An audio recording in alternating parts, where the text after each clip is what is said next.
Saya menulis buku Bidadari Bumi pertama.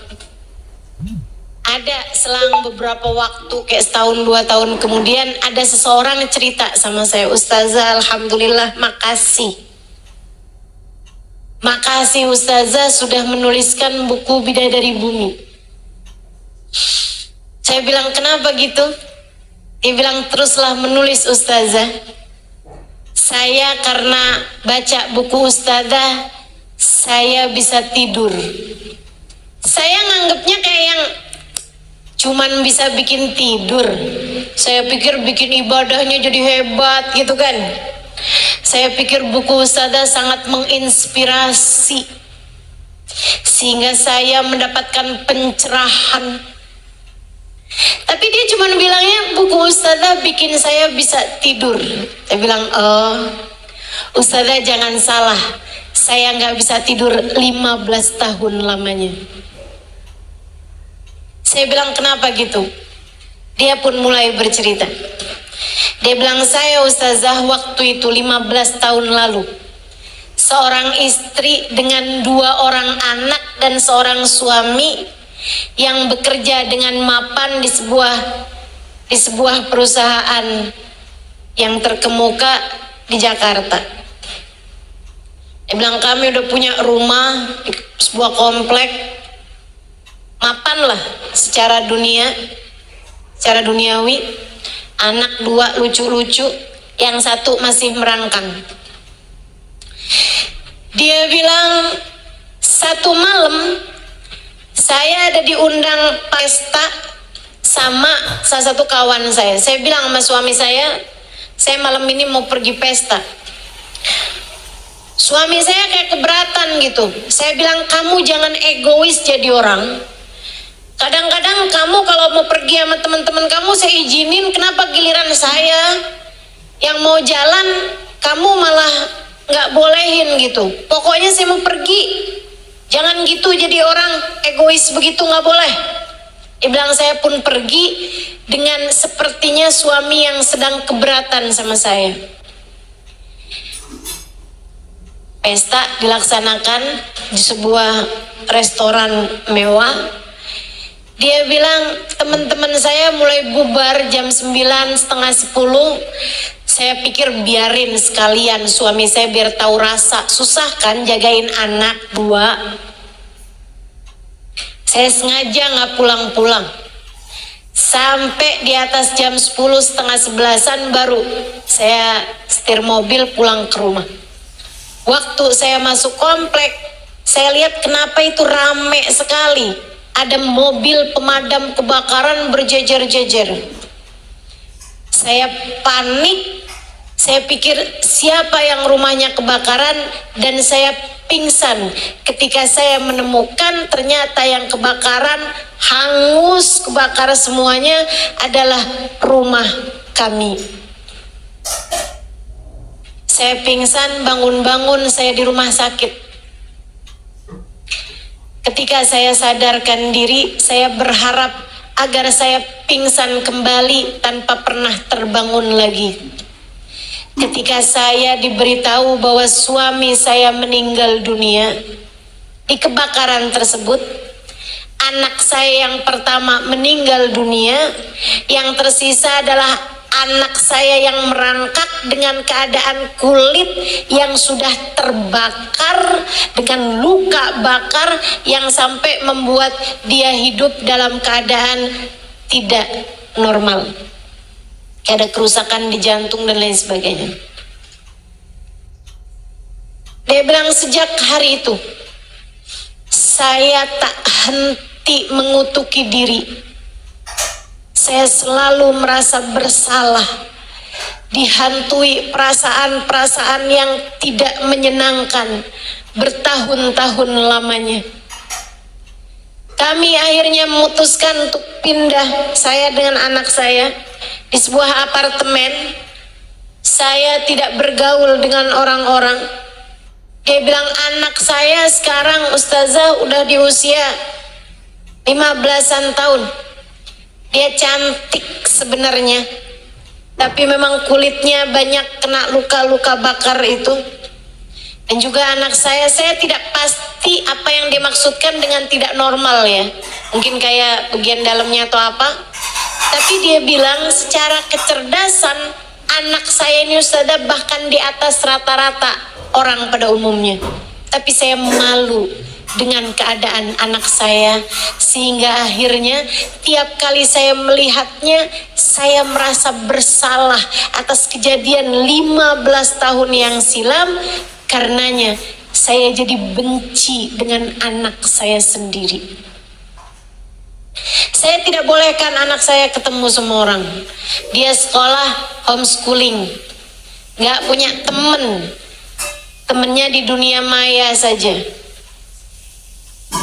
Dia bilang saya gak bolehin dia ketemu sama siapapun. Saya gak suka melihat dia dihina orang. Dan setiap saat itu terjadi, orang melihat anak saya dengan rasa kesian, saya kembali mengutuki diri sendiri. Saya setiap hari bekerja dan saya benci dengan musim liburan. Sebab akan membuat saya tidak sibuk, tidak menyibukkan pikiran dengan pekerjaan, dan membuat saya harus sering-sering melihat anak saya tersebut. Bilang anak saya sering WhatsApp saya, sering kirim SMS waktu itu ya. Dia bilang, mama jangan lupa makan. Mama udah makan hari ini. Anak saya baik sekali Ustazah. Tapi saya tak henti-henti membencinya. Dia bilang sampai satu hari, beberapa hari yang lalu, saya pulang seperti biasa. Ustazah jangan salah, dia bilang. Saya sholat, gak pernah tinggal. Ustazah jangan salah, saya pergi haji, saya pergi umroh, saya pergi majelis taklim, dan saya juga jadi pasien psikolog juga. Jadi klien psikolog. Saya juga pasien psikiater. Saya datang ke berbagai macam seminar, saya datang kepada orang-orang yang saya pikir bisa meringankan beban hati saya. Dia bilang tapi itu semuanya tidak ada, atau belum, tepatnya belum ada yang berhasil buat saya. Dia bilang sampai satu hari saya pulang di larut malam. Habis kerja sengaja, tar deh tunggu biar gak macet. Saya pulang malam hari, dan juga tunggu biar anak saya tuh kayak udah tidur gitu. Jadi saya nggak harus lama-lama ngobrol sama anak saya. Dia bilang saya masuk, ada paketan di kamar, di rumah, di apartemen mereka. Saya liatin dari teman saya. Saya biarin aja. Saya buka, isinya buku Bidadari Bumi. Halimah Idrus. Siapa nih, nggak terkenal. Dia bilang saya pun pergi nemuin anak saya, secium keningnya. Kayaknya dia udah tidur atau nggak tidur, saya nggak tahu. Dia bilang habis itu saya keluar, saya cari makanan, saya makan sedikit dari kulkas. Kemudian saya pergi mandi, saya sholat isya. Habis itu saya buka televisi, nggak ada yang menarik. Saya buka bacaan-bacaan apaan, gak ada yang menarik. Saya kemudian keingetan, buku yang tadi apa tuh? Saya pun mulai membacanya. Dia bilang halaman 1, 2, 3. Sampai dicerita wanita di bis. Mungkin kalau teman-teman pernah baca buku Bidadari Bumi, tahu cerita tersebut. Saya menceritakan tentang seorang perempuan yang naik bis barengan sama saya. Kami hanya berdua, jadi saya ketinggalan bis. Akhirnya saya waktu itu ada tugas ngajar di Darul Faqih, memberi kajian daurah buat ibu-ibu di Daruzara di Tarim, Hadramaut, Yaman. Saya ketinggalan bis karena saya mau nyelamatin jemuran saya dulu. Akhirnya saya ke sana, bisnya udah jalan. Saya telepon Darul Mustafa, minta dikirimin kendaraan. Yang datang bis yang tadi isinya 60 orang, saya sendirian naik di bis tersebut. Kan udah kosong, udah pada berangkat semua. Di tengah jalan ada perempuan berhentiin mobil, berhentiin bis tersebut. Dia pun masuk. Seneng banget saya, ada temennya. Saya pun menyapa beliau, saya bilang Assalamualaikum warahmatullahi wabarakatuh hababah. Waalaikumsalam warahmatullahi wabarakatuh ya bunai. La ilaha illallah, la ilaha illallah, la ilaha illallah, la ilaha illallah. Saya sebenarnya kepengen ngajakin ngobrol tapi lisannya sibuk berzikir. La ilaha illallah, la ilaha illallah, la ilaha illallah, la ilaha illallah. Jadi saya nggak mau ganggu. Dia duduk di bangku depan, deketnya pintu itu. Saya duduk di belakangnya. Bis pun melaju dengan kencang. Tiba-tiba lagi bis kencang, ada anak lari lewat di jalanan, nyebrang jalanan. Bisnya takut nabrak tuh anak. Dia ngerem dengan sangat mendadak, membuat saya, waktu itu saya kurus. Teman-teman saya sekalian, itu saya kepegangan sama itunya, sama pegangan depan itu aja kepala saya tuh terbentur sama bangku yang di depan saya. Sementara si ibu dua di depan saya itu, maksud seorang ibu yang ada di dua baris depan saya terjungkal, teman-teman saya sekalian, terjungkal, kepalanya terbanting, kemudian dia jatuh di tangganya bis tersebut itu.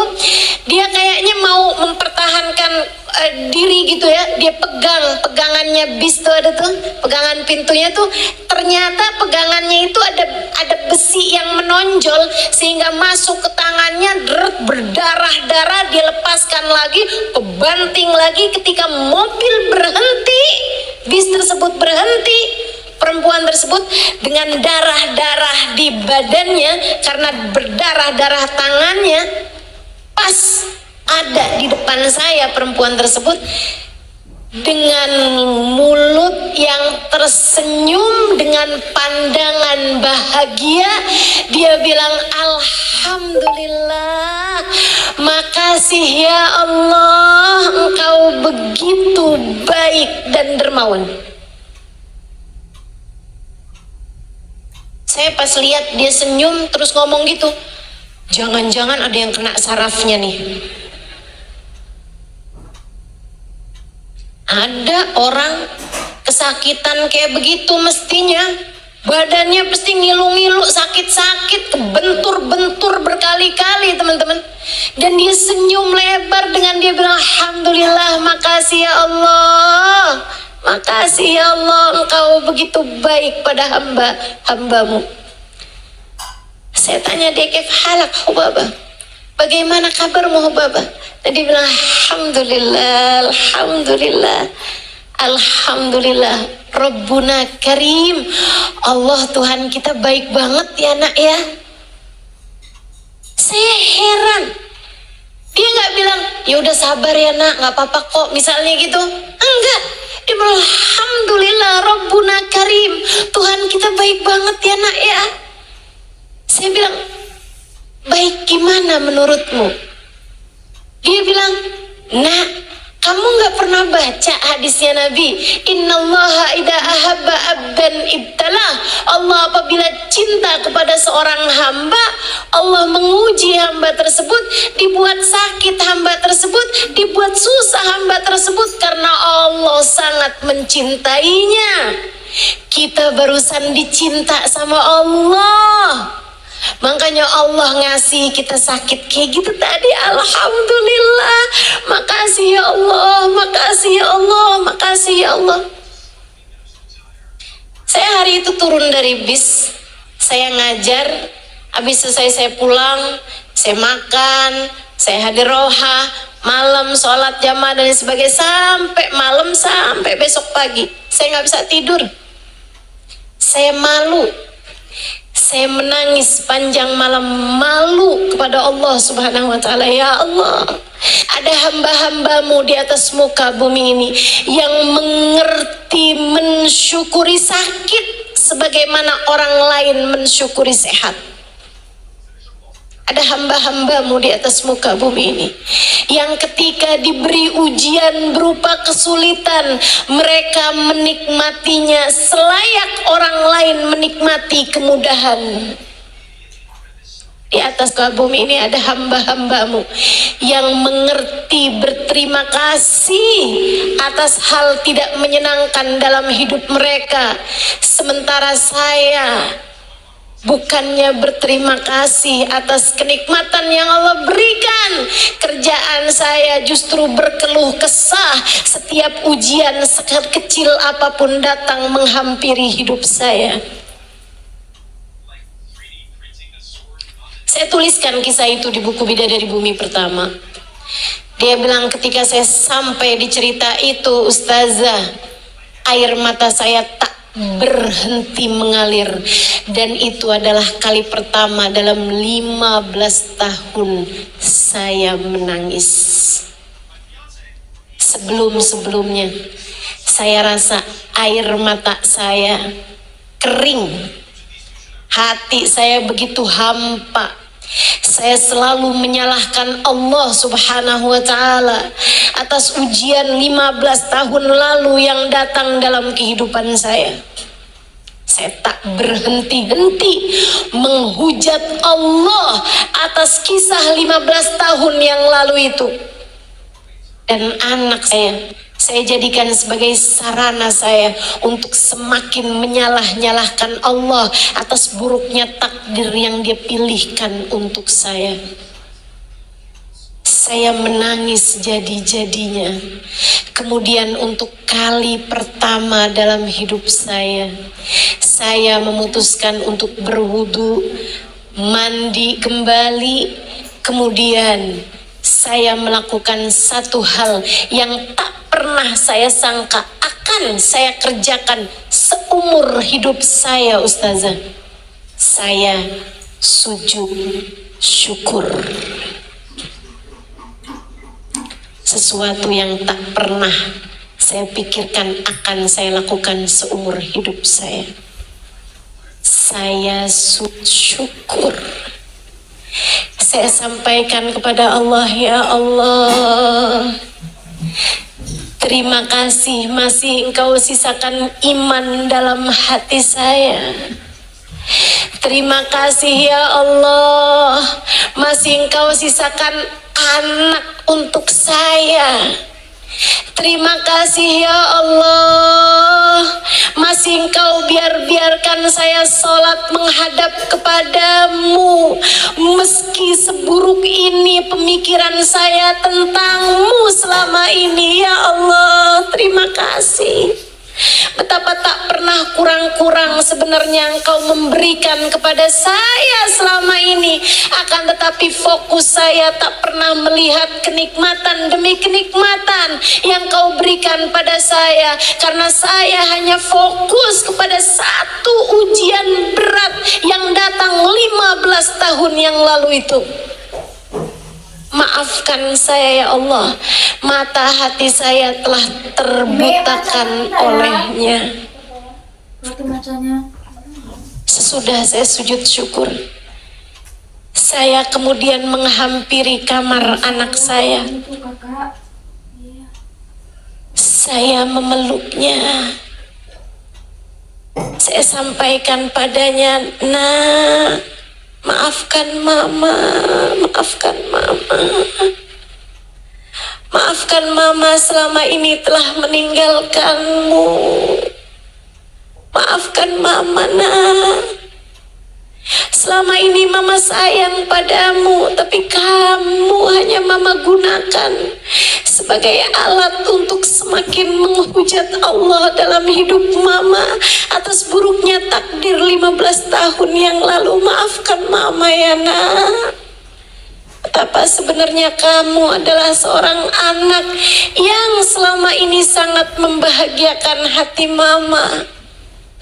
Mama menganggapmu sebagai musibah, padahal sebenarnya kamu adalah karunia terindah yang Allah berikan dalam kehidupan mama. Maafkan mama sayang, maafkan mama."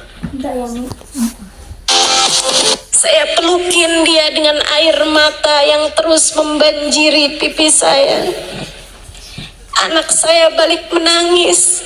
Kemudian ia berkata, "Ya Allah, terima kasih. Akhirnya doaku Engkau ijabah juga ya Allah." Kami menangis bersama-sama, Ustazah. Kemudian sudah itu, saya bilang sama anak saya, tidurlah kembali. Saya pun mengerjakan sholat sunnah. Kemudian saya ambil buku ustazah kembali. Kedengeran adzan subuh, saya pun mengerjakan sholat subuh. Sesudah itu saya lanjutkan kembali membaca buku ustazah. Dan entah di halaman keberapa, saya jatuh tertidur. Sesuatu yang dalam 15 tahun saya tidak bisa tidur kecuali sesudah mengkonsumsi pil-pil tidur. Kamu mau menderita? Gampang. Fokus aja sama ujian yang datang dalam kehidupanmu, kekurangan yang Allah berikan padamu, kemudian bandingkan dengan orang-orang lainnya, hidupmu pasti akan menderita. Kamu mau bahagia, mau merasakan manisnya iman? Gampang. Nabi Muhammad telah memberitahukan caranya. Man radhiya billahi robba, ridholah dengan apapun yang datang dalam kehidupanmu. Ingat teman-teman sekalian, tak ada siapapun punya kehidupan yang ideal. Hidup di dunia ini tak pernah ideal untuk siapapun. Kalau nggak diuji sama keluarga, nanti diuji sama suami. Suami baik, ujiannya datang dari mertua. Mertua baik, ujiannya datang dari ipar. Ipar semua orang baik, ujiannya datang dari kemiskinan. Kemiskinan enggak juga, ujiannya datang dari sakit. Semua orang pasti diuji. Karena memang dunia ini bukan tempat sebagai kita kembali. Dunia hanyalah persinggahan. Semoga menuju surga.